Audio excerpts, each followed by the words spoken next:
آج میں ایک ایسا قدم اٹھانے جا رہی تھی جو شاید ہی آج تک کسی دادی نے اٹھایا ہو، مگر اس پر شفقت مجھ پر اس قدر حاوی ہو گئی تھی کہ مجھے صرف اپنا مقصد پورا کرنا تھا۔ میں نے 13 سالہ سعدیہ اور 15 سالہ شہزادی کو خوب تیار کیا۔ وہ مجھ سے کہنے لگی، دادی ماں، ہم تو پہلے بھی نانی کے گھر جایا کرتی تھیں، مگر آج کیا خاص بات ہے جو آپ ہمیں اتنا تیار کر رہی ہیں؟ میں نے مسکرا کر دونوں کے چہرے اپنے ہاتھ میں لیے اور پچکار کر کہنے لگی، بچیوں، تم دونوں تو میرے جگر کا ٹکڑا ہو۔ تمہاری نانی ہر بار کہتی ہے کہ میں اس کی نواسیوں سے محبت نہیں کرتی، اس لیے آج ذرا سج دھج کر ننہال جاؤ اور نانی کو ضرور بتانا یہ کپڑے، یہ سرخی، لالی، سب کچھ دادی نے لے کر دیا ہے۔ میری بات سن کر بچیاں ہنسنے لگیں۔ ہنسی تو میں بھی تھی، مگر اپنی بات پر نہیں بلکہ ان کے ساتھ آگے جا کر جو ہونے والا تھا اس پر۔ میں تو خوش تھی اور بے حد خوش تھی۔ آخر آج 12 سالوں بعد میرا مقصد جو پورا ہونے والا تھا، اس دن کے لیے نہ جانے میں نے کتنا انتظار کیا تھا۔ بچیوں کو تیار کر کے بیٹے کے ساتھ گھر سے بھیج دیا۔ میں جانتی تھی کہ وہ انہیں کہاں چھوڑنے جا رہا ہے۔ 4 گھنٹے بیت گئے اور پھر اچانک بیٹا روتے ہوئے گھر میں داخل ہوا۔ میں بکھلا کر اس کے پاس گئی۔ میری بہو بھی پریشانی سے اپنے شوہر کو دیکھ کر پوچھنے لگی کہ بچیاں کہاں ہیں؟ شوہر روتے ہوئے کہنے لگا کہ سڑک پار کرنے کے بعد جب پیچھے مڑ کر دیکھا تو محبت اندھی ہوتی ہے۔ یہ تو سنا تھا کہ جب کسی کو سچی محبت ہو جائے تو پھر وہ اپنے محبوب کو ہر خوبی اور خامی کے ساتھ اپنا لیتا ہے، مگر اس کے ساتھ ساتھ اس کی اولاد کو بھی اپنا لیتا ہے، یہ تو کبھی سوچا ہی نہ تھا۔ آج ایک بار پھر میرا بیٹا میرے پاس آیا اور کہنے لگا، امی، کیا کمی ہے آخر ماریا میں؟ آخر کیوں آپ اسے اتنا ناپسند کرتی ہیں، جبکہ ایک وقت تھا جب آپ کو وہ میرے لیے بہترین انتخاب لگتا تھا؟ بیٹا ایک بار پھر ماریا نامے کو زیر بحث لے آیا تھا۔ میں نے ایک نظر بیٹے کے چہرے پر ڈالی، یعنی وہ آج پھر مجھ سے اسی عنوان پر لمبی بحث کرنا چاہتا تھا جس پر پہلے 10 بار میں اسے سمجھا چکی تھی، مگر کیسا ضدی ہو چکا تھا کہ اس عورت کی خاطر بار بار میرے پاس سوالی بن کر آ رہا تھا۔ میں نے ایک گہری سانس خارج کی اور بیٹے سے بولی کہ بیٹا جی، پہلے کی بات اور تھی، وہ کنواری تھی، تمہاری ہم عمر تھی، پورے خاندان میں نہ تو کوئی حسن میں اس کی برابری کر سکتا تھا اور نہ ہی کردار اور اخلاق میں۔ اس جیسی سگر لڑکی کو بہو بنانا تو میری جیسی کتنی ہی ماؤں کا خواب تھا، مگر پھر اس کے نصیب جس کے ساتھ لکھے تھے، اس سے اس کی شادی ہو گئی، اور اب 5 سال بعد جب وہ بیوہ ہو گئی تو تم چاہتے ہو کہ میں ایک بیوہ 2 بچیوں کی ماں کو اپنی بہو بنا کر لے آؤں۔ آصف مجھے بغور دیکھ کر بولا، مجھے اس بات سے کوئی فرق نہیں پڑتا، میرے دل میں آج بھی ماریا کے لیے اتنی ہی محبت ہے، آپ بس جائیں اور جا کر میرے اور ماریا کے رشتے کی بات کریں۔ مجھے تو غصہ آیا تھا، بیٹے کو اچھی خاصی باتیں سنا کر کہنے لگی کہ کیسا جادو کر رکھا ہے اس 2 بچوں کی ماں نے تجھ پر، کیا تجھے نظر نہیں آتا؟ میں تو ایسی لڑکی کو ہرگز اپنی بہو نہیں بناؤں گی، بلکہ تمہاری شادی اپنی بھانجی سے کرواؤں گی۔ بیٹا بھی ہتے سے اکھڑ گیا اور فوراً مجھ سے کہنے لگا کہ میں شادی کروں گا تو ماریا سے ہی کروں گا، ورنہ ساری زندگی کنوارا بیٹھا رہوں گا، آپ میرے ساتھ زبردستی نہیں کر سکتی۔ اتنا کہہ کر میرا بیٹا غصے سے کمرے سے چلا گیا اور میں بھی بفر کر کہنے لگی کہ دیکھتی ہوں میرے جیتے جی تم کیسے اس ماریا بیوہ سے شادی کرتے ہو۔ اگلے ہی روز میں اپنی بہن کے گھر گئی اور اپنی بھانجی کا رشتہ اپنے بیٹے کے ساتھ پکا کر کر آئی۔ گھر آ کر بیٹے کو یہ خوشخبری سنائی تو وہ غصے سے وویلا مچاتا ہوا گھر سے چلا گیا، مگر میں جانتی تھی اسی میں اس کی بھلائی ہے، شادی ہو جائے گی تو وہ اس ماریا کو بھول جائے گا۔ ماریا ہماری دور کی رشتہ دار تھی اور اسی شہر کی رہائشی تھی۔ 2 دن یوں ہی گزر گئے، مگر بیٹا گھر نہ آیا۔ مجھے تو اب اس کی فکر ستانے لگی تھی، آخر کو اکلوتا بیٹا تھا، اس کے بغیر میں کیسے زندہ رہ سکتی تھی۔ 2 روز تک وہ گھر نہ آیا، میں اسے باہر ڈھونڈنے لگی، آخر کو اکیلی عورت تھی، شوہر مر چکا تھا، اکیلے گلیوں میں پھرتی بیٹے کو ڈھونڈتی رہی، مگر اسی شام دروازے پر دستک ہوئی۔ میں نے دوڑ کر دروازہ کھولا، مجھے یقین تھا کہ میرا بیٹا آصف ہی ہوگا۔ جب دروازہ کھولا تو سچ میں سامنے آصف ہی کھڑا تھا، نیا کاٹن کا سفید سوٹ اور اس پر گلے میں پھولوں کی ہار ڈالے ہوئے وہ میرے سامنے کھڑا تھا۔ اسے اس حالت میں دیکھ کر مجھے سمجھ نہ آئی کہ میں خوش ہوں یا حیرانگی کروں۔ تبھی آصف گھر میں داخل ہوا اور بولا، ماریا، اندر آ جاؤ۔ میں تو گنگ کھڑی یہ سارا منظر دیکھ رہی تھی، تبھی اس کے پیچھے سے ماریا اپنی دونوں بچیوں سمیت گھر میں داخل ہوئی۔ مجھے تو حیرت کا جھٹکا لگا تھا، میں نے آصف کو دیکھا اور پھر ماریا کو۔ کتنی دیر سکتے کی کیفیت میں رہنے کے بعد میں آصف کی طرف بڑھی اور بولی کہ یہاں میں تمہاری فکر میں ہلکان ہوتی جا رہی ہوں اور تم اس ماریا کے ساتھ نکاح کر کے اسے گھر لے آئے ہو۔ آصف کہنے لگا کہ امی یہی حقیقت ہے، میں اور ماریا نکاح کر چکے ہیں، اب یہی آپ کی بہو ہے اور اس کی بچیاں تمہاری پوتیاں ہیں، اب سے یہ اسی گھر میں رہیں گی۔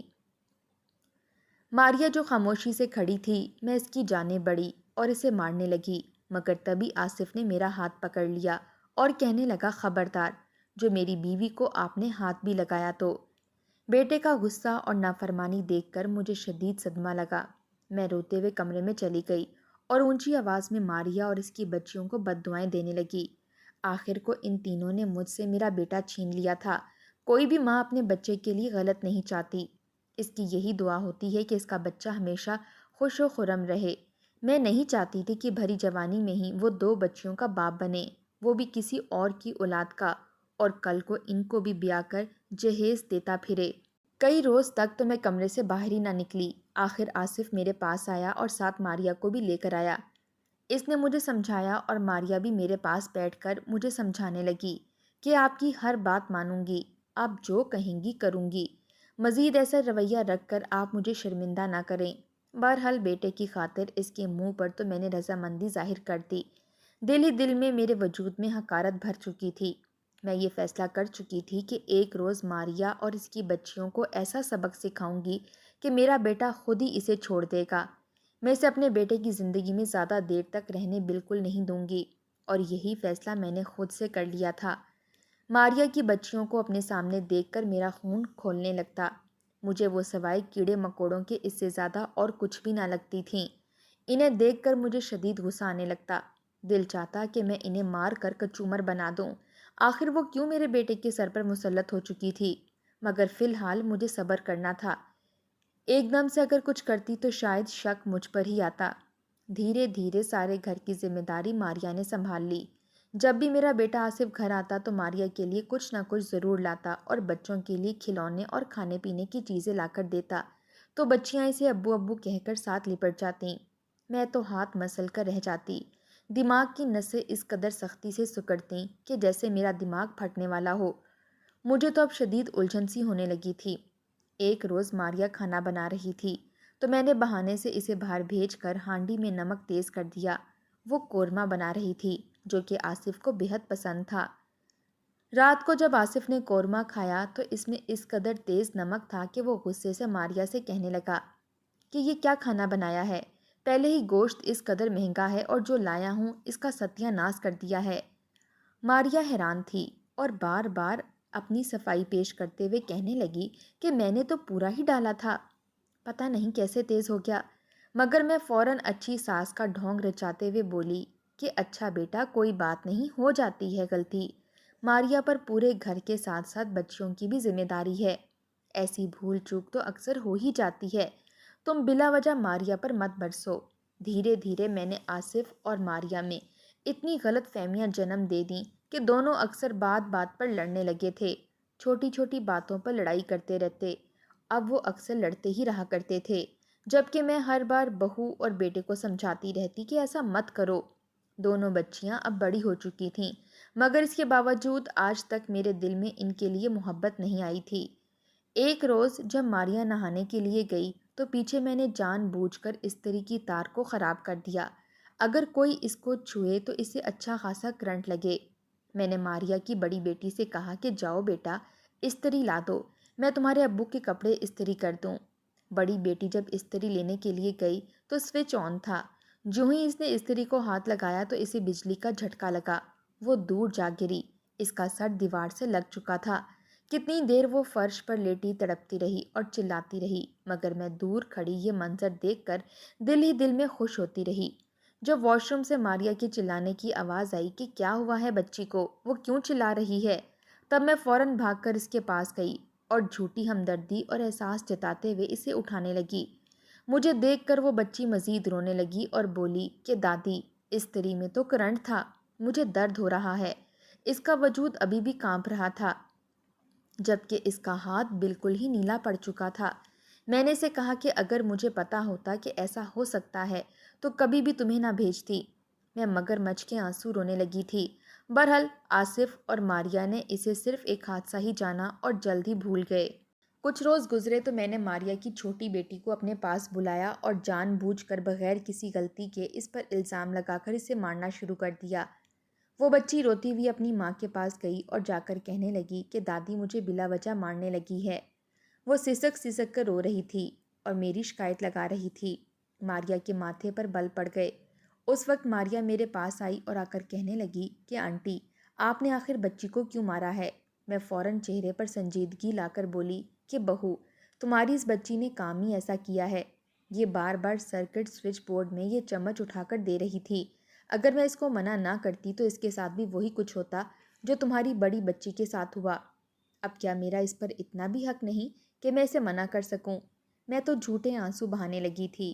آصف اور ماریہ شرمندہ سے ہو گئے اور بچی کو مزید ڈانٹنے لگے۔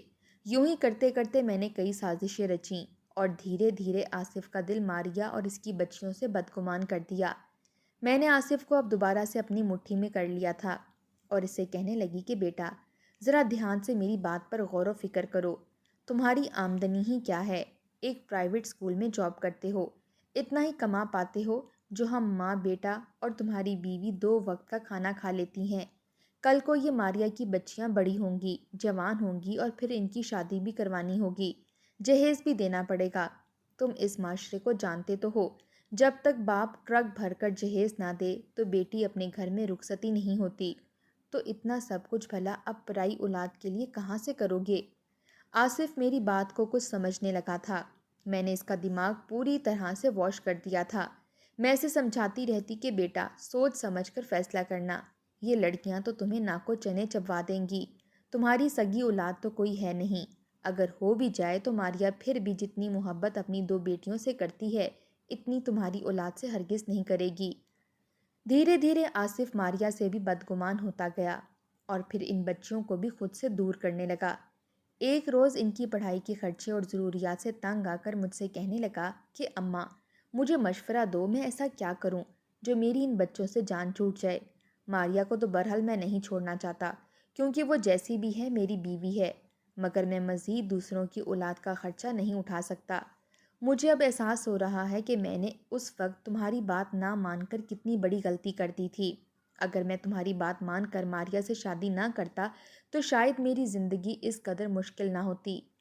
میں نے بیٹے کے کندھے کو تھپ تھپایا اور کہا کہ دیکھا، جو ماں کی بات نہ مانے تو پھر ایسا ہی ہوتا ہے، مگر چل میں تجھے معاف کرتی ہوں۔ میری ایک بات دھیان سے سن۔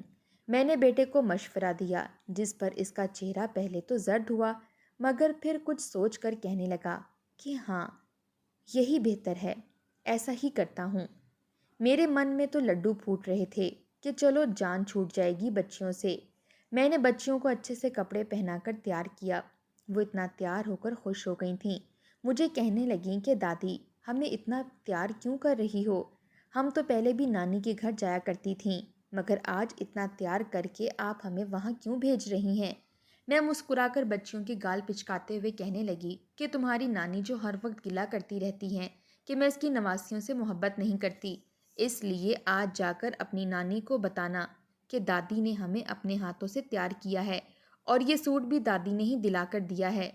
بچیاں خوشی سے ہنسنے لگیں اور میں بھی ہنس پڑی۔ مجھے ہنسی ان کی بات پر نہیں بلکہ ان کے ساتھ جو کچھ آگے جا کر ہونے والا تھا اس پر آئی تھی۔ میرا بیٹا کمرے میں آیا، چہرے سے کچھ پریشان سا لگ رہا تھا۔ مجھے الگ لے کر کہنے لگا کہ امی، کہیں ماریہ کو شک تو نہیں ہوگا، یا پھر ان بچیوں نے کوئی گڑبڑ کر دی تو نہ جانے کیا ہو جائے گا۔ میں فوراً اپنے بچے کو بولی کہ مرد بن مرد، اتنا سوچتا رہے گا تو کیا خاک کچھ کر سکے گا؟ بیٹا بھی میری بات سن کر ہمت کٹھی کرتے ہوئے بولا، چلو امی، بچیوں کو ان کی نانی کے گھر چھوڑ ہی آتا ہوں۔ میں نے ایک شیطانی مسکراہٹ چہرے پر سجا کر انہیں ودا کیا۔ ماریہ اپنے بچوں سے مل کر انہیں گھر سے نانی گھر کے لیے بھیج رہی تھی، مگر اس بات سے انجان تھی کہ آگے جا کر ان بچیوں کے ساتھ کیا ہونے والا ہے۔ 3-4 گھنٹے یوں ہی گزر چکے تھے۔ ماریہ پریشان ہونے لگی کہ آخر ابھی تک آصف اور بچے گھر کیوں نہیں آئے۔ آخر کئی گھنٹوں بعد آصف روتا دھوتا گھر آیا اور آ کر کہنے لگا کہ مجھ سے بڑی غلطی ہو گئی، سارا میرا قصور ہے، مجھے اتنے رش والے دن بچیوں کو ساتھ لے کر جانا ہی نہیں چاہیے تھا۔ ماریا اور میں تو بکھلا کر اس کی جانب دیکھنے لگیں اور سوال کرنے لگیں آخر ہوا کیا ہے؟ وہ روتے ہوئے کہنے لگا کہ آج سڑکوں پر بے حد رش تھا۔ میں بچیوں کو ساتھ لیے سڑک پار کرنے لگا، مگر جب رش کم ہوا اور پلٹ کر پیچھے دیکھا تو میرے ساتھ بچیاں موجود ہی نہیں تھیں۔ میں کتنے گھنٹوں سے بچیوں کو ہر طرف ڈھونڈ چکا ہوں، مگر وہ مجھے کہیں نہیں ملی۔ جب ماریا نے یہ سنا تو اس کے چہرے کا رنگ بدل گیا، وہ تو بے ہوش ہو کر زمین پر گر گئی۔ میرا تو خوشی کے مارے برا حال تھا، دل ہی دل میں یہ دعا کرنے لگی کہ اللہ کرے یہ بھی یہیں مر کھپ جائے۔ بچیوں سے تو جان چھوٹ گئی، ماریا سے بھی جان چھوٹ جائے گی، مگر یہ کلموہی تو شاید مجھے قبر میں اتار کر ہی مرنے والی تھی۔ ماریا رو رو کر کہنے لگی کہ مجھے چھوڑیں، مجھے اپنی بچیوں کو ڈھونڈنے جانا ہے۔ آصف اسے کہنے لگا کہ تم باہر کہاں جاؤ گی؟ میں انہیں ہر جگہ ڈھونڈ آیا ہوں، پھر بھی میں جا کر پولیس اسٹیشن میں درخواست کرواتا ہوں، وہ ضرور ہماری بیٹیوں کو ڈھونڈ لیں گے۔ ماریا کو تو ہوش ہی نہ رہی تھی، اس کا رو رو کر برا حال تھا اور رو رو کر بار بار غشی کے دورے پڑ رہے تھے، جبکہ میں یہ دعا کر رہی تھی کہ اس ماریا کا بھی یہیں پر دل بند ہو جائے، اسے ہارٹ اٹیک آ جائے، یہیں پر مر جائے، میری تو جان چھوٹ جائے گی۔ ماریا تو بیٹیوں کے لیے دیوانی ہو چکی تھی۔ ماریا کو برحال ہم نے نیند کی دوا پلائی اور پھر آصف میرے کمرے میں چلا آیا۔ آصف میرے پاس آ کر کہنے لگا اماں یہ لے پیسے، میں پورے 15 لاکھ میں ان بچیوں کو بیچ کر آیا ہوں، ہیرا منڈی میں تو ان کا دام ہی بہت اچھا ملا ہے۔ بیٹے نے جب 15 لاکھ میرے ہاتھ پر رکھے، اتنے پیسے دیکھ کر میرے ہوش ہی اڑ گئے۔ میں نے وہ پیسے سنبھالے اور بیٹے کو داد دینے لگی۔ اگلی صبح جب آنکھ کھلی تو ماریا گھر موجود نہ تھی، وہ اپنی بچیوں کو ڈھونڈنے کے لیے گھر سے نکل گئی۔ آصف بھی پریشان سا ہو گیا، وہ بھی بیوی کو ڈھونڈنے کی خاطر گھر سے چلا گیا، مگر دوبارہ ہمیں ماریا کبھی نہ ملی، وہ بھی بچیوں کو ڈھونڈتے ہوئے چلی گئی تھی۔ بہرحال جو بھی تھا، 14-15 سال بعد میری زندگی ایک بار پھر سکون میں آ چکی تھی۔ میری تو جان چھوٹ گئی تھی اس ماریا سے اور اس کی بچیوں سے۔ آصف بھی اب کچھ خاص ماریا کو نہ ڈھونڈتا تھا۔ ایک روز ہمارے گھر میں چوری ہو گئی اور چور تمام پیسے لے کر رفو چکر ہو گئے، یہاں تک کہ ماریا کا زیور اور تمام قیمتی سامان بھی گن پوائنٹ پر چھین کر لے گئے۔ میں تو روتے ہی رہ گئی۔ بیٹا بھی ان چوروں کو پکڑنے کے لیے تھانے کے چکر لگاتا رہا کہ ایک روز اس کے اوپر سے ٹرک گزر گیا، وہ ٹانگوں سے معذور ہو چکا تھا، چلنے پھرنے کے قابل ہی نہ رہا، اور میں تو تھی ہی بوڑھی، کہاں سے کما کر لاتی؟ 2-3 ماہ کے اندر اندر ہم پھوٹی کوڑی کے بھی محتاج ہو گئے۔ سب رشتہ داروں نے ہم سے منہ موڑ لیا۔ آخر مجبوراً جب کوئی اور راستہ نظر نہ آیا تو ساری عزت نفس ایک طرف رکھ کر بیٹے کو ریڑھی پر ڈالا اور سڑکوں پر جا کر بھیک مانگنے لگی۔ اتنی بھیک مل جایا کرتی کہ میں اور بیٹا 2 وقت کا کھانا کھا لیا کرتے۔ مجھے کئی بار میرا ضمیر ملامت کرتا رہتا کہ یہ سب ماریا اور اس کی بچیوں کے ساتھ غلط کرنے کی وجہ سے ہوا ہے، مگر اب میں انہیں کہاں ڈھونڈتی اور کہاں معافی مانگتی؟ ایک روز میں اپنے آصف کے ساتھ سڑک پر بھیک مانگ رہی تھی کہ تبھی ایک بڑی سی گاڑی ہمارے پاس آ کر رکی، اور اسی پل ایک عورت نے گاڑی سے اتر کر میرے بیٹے کی گود میں پیسوں کی گتھی پھینکی۔ میں نے جب اتنے پیسے دیکھے تو حیران رہ گئی۔ جب اس عورت کی جانب دیکھا تو میرے پیروں کے نیچے سے زمین نکل چکی تھی۔ 10 سال گزر چکے تھے، مگر اس کے باوجود میں اسے پہچان چکی تھی، یہ تو ماریا تھی، مگر وہ اتنی امیر اور بڑی گاڑی میں کیسے؟ ماریا نے اچاٹ نظر ہمارے اوپر ڈالی اور بولی کہ تم دونوں کی یہی اوقات تھی، میں نے سچے دل سے تم لوگوں کے ساتھ وفا کی اور بدلے میں میری بچیوں کو جا کر ہیرا منڈی میں بیچ آئے۔ جس روز ماریا گھر سے نکلی تھی اسی روز ان دونوں بچیوں کا سودا ہو کر ایک چودھری کے ہاں جا رہا تھا، مگر تبھی ماریا نے اپنی بچیوں کو دیکھ لیا اور فوراً مجمع اکٹھا کر کے اپنی بچیوں کو بازیاب کروا لیا، اور پھر تینوں ایک فلاحی ادارے میں جا کر رہنے لگیں۔ بچیوں نے بھی حقیقت بتا دی کہ یہ سب کچھ آصف نے ہی کیا ہے۔ وہاں پر رہ کر بچیوں نے محنت کی اور پڑھ لکھ کر اپنے پیروں پر کھڑی ہو گئیں۔ ان 10 سالوں میں کتنا کچھ بدل چکا تھا۔ ہم بھکاری بن چکے تھے اور وہ ماں بیٹیاں تو لاکھوں میں کما رہی تھیں۔ میں ماریا اس کی بچیوں کے پیروں میں گر کر معافی مانگتی رہی، مگر انہوں نے ہمیں معاف نہ کیا۔ آخر کو ہم نے کوئی چھوٹا قدم تو نہ اٹھایا تھا۔ میرا بیٹا مجھ سے نفرت کرنے لگا اور ایک دن وہ بھی ہارٹ اٹیک سے مر گیا، اور میں سڑکوں پر اکیلی در در کی ٹھوکریں کھانے کے لیے رہ گئی۔